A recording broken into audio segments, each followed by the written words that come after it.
बिस्मिल्लाहिर्रहमानिर्रहीम। दोस्तों अस्सलाम वालेकुम, मैं हूं शाद और आप देख रहे हैं शाद की बात। अल्लाह ताला से उम्मीद है, अल्लाह ताला से दुआ है हम सबके मामलात को खुशरूबी से हमें अंजाम देने की तौफीक। शाइनिंग है, इतनी बारिश नहीं हुई लेकिन जो भी होती है फिर गनीमत है कि आप देखें सीन सारा जो है वो निखरा निखरा सा लग रहा है। तो मैं ये कहना चाह रहा था कि रिश्तेदारी जो होती है, तल्लकदारी जो होती है, रिश्ते की बात हो रही है। तल्लक आप किसी को गमगीन करके, किसी को रुला के, किसी को तंग करके जो है किसी भी तरह खुशी हासिल नहीं कर सकते, खुश नहीं रह सकते, खुशी का माहौल क्रिएट नहीं कर सकते, नहीं बन पाएगा। दूसरों के भी हक है, बाहर रहने वालों के भी हक है। बहुत सारे लोग, बहुत सारे तल्लक हमारे साथ रहते हैं, उनका भी पूरी तरह हक है, लेकिन सबसे पहला और बड़ा हक जो है अपनों का ही होता है, रिश्तेदारों का होता है। रिश्तेदारी तोड़नी नहीं चाहिए, जोड़नी चाहिए, जुड़ी रहनी चाहिए। बादों का तो हम बहनों भाइयों से अलग हो जाते हैं या बहनों भाइयों की औलादें एक दूसरे से मुकाबले में या मुसाबकत में रहती हैं। मुकाबला पॉजिटिव हो, आगे बढ़ने का हो, किसी को नीचे दिखाने का ना हो। पॉजिटिव सरगर्मी में, नेकी करने में, एक दूसरे से आगे बढ़ना, वो मुकाबले जायज हैं, चलते हैं, होने चाहिए। लेकिन किसी को तकलीफ देने के लिए मुकाबला बनाना, किसी को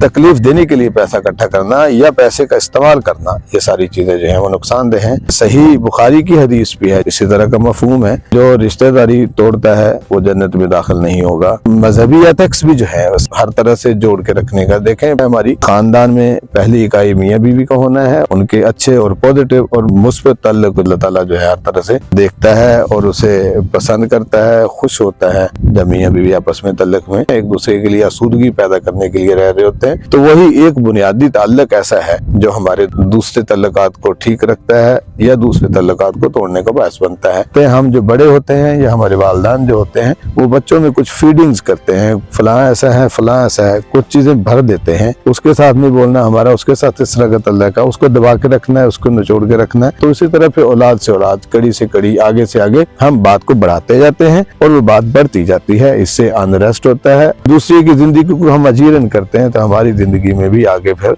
दुख के अंबार हो जाते हैं। जितना किसी को हम तंग करते हैं उतना ही हिस्सा कहीं कहीं से होकर के हमारे पास वो पहुंचता है। हम कोई तकलीफ किसी के लिए क्रिएट करते हैं तो हमारे लिए बनती है। इधर से हम सोचते हैं किसी को तकलीफ में ले जाने के लिए, तो आगे हमारे लिए भी कहीं न कहीं से बुरा सोचा जा रहा होता है और हो रहा होता है। और फिर हम यहाँ एक चीज ये देखते हैं कि जब हमारा कोई बिगाड़ पैदा होता है तो बजाय हम सुलझाने के वहाँ अना आती है और अना में आकर के हम एक दूसरे को नीचे दिखाने की तरफ जाते हैं, नीचे करने की तरफ जाते हैं, पीछे करने की तरफ जाते हैं। और किसी बड़े का दाव लग जाए तो उसको फिर लताड़ ही जाता है। बच्चे जो कुछ फिर ऐसे होते हैं जो ऐसे माहौल में पैदा होते हैं, ऐसे माहौल में फिर बड़े होते हैं, वो फिर एटम बम बन के निकलते हैं। वो ब्लास्ट होते हैं जब कभी होता है। अगर रास्ते में ही इसको एरर को ठीक नहीं कर लिया जाता, छोटी बुराई को छोटे होते ही, पैदा होते ही अगर खत्म नहीं कर लिया जाता तो जाहिर है वो बड़ा होकर फोड़ा, फिंसी, कैंसर, फिर इस तरह की चीजें बनती ही हैं। हमें एक दूसरे के साथ स्पेस देख रहना होता है, एक दूसरे को महसूस करके रहना होता है। रिश्तेदारी तल्लकदारी तोड़नी नहीं चाहिए, जोड़नी चाहिए, जोड़ने वाले बनने चाहिए। कहीं हमें मियाँ बीवी में तल्लकदारी में नाचाकी नजर आए, परेशानी नजर आए तो उसको ठीक करने की तरफ जाना है। दो चार अजीज रिश्तेदार जो है वो इकट्ठे होकर उसके पास जाएं, भाई जाने दो यार, ये खत्म करो, आपस के तल्लुकात में दरार पैदा ना करो, ये आगे जाएगी, आपके बच्चों में जाएगी, घर तबाह हो जाता है।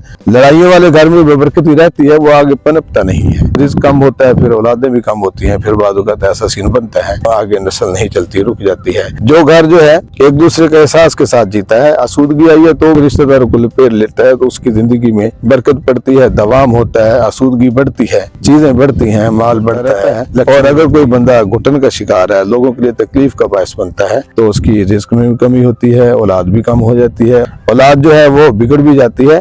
बाद वक्त फिर ऐसा सीन बनता है, औलाद के आगे औलाद नहीं होती, आप फिर बेवारस हो जाते हैं। तो ये तभी होता है जब हम रिश्तेदारों में सुकून रखते हैं, जब हम रिश्तेदारों के लिए एहसास के साथ रहते हैं, जब हम रिश्तेदारों के साथ मदद करके रहते हैं। मैं आसूदा हूँ तो कमजोरों के साथ, माली जिस्मानी सारी मदद के साथ रहता हूँ, खुशी क्रिएट करता हूँ, तो मेरे रिस्क में इजाफा भी होता है, मेरी औलाद में बरकत भी बढ़ती है, मामलात में बरकत पड़ती है, मेरी जिंदगी को, मेरी नस्ल को दवाम मिलता है।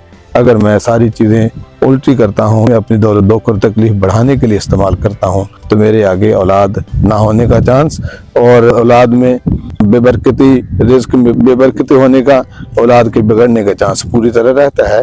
और अगर ये भी एक वक्त आता है जुल्म जो है हाथ से बढ़ता है तो वो खत्म हो जाता है। जालिम शख्स अपनी औलाद के हाथों ही मरता है और आगे औलाद के आगे औलाद भी नहीं होती, उसकी नस्ल खत्म होने का चांस पूरी तरह रहता है, वो सफर से इस दुनिया से कायनात से मिटा दिया जाता है। मिट सकता है, मिट जाता है। आसूदगी देने वाला बढ़ता है, उसकी जिंदगी में दवाम रहता है, उसके रिस्क में बरकत रहती है, उसकी औलाद में बरकत रहती है, औलाद बढ़ती है। अल्लाह ताला जो है हमें तोड़ने की नहीं, एक दूसरे को जोड़ने की तौफीक दे। किसी को बुरा लगा तो माजरत खा। अल्लाह मेरा आपका हामी नासर। वस्सलाम।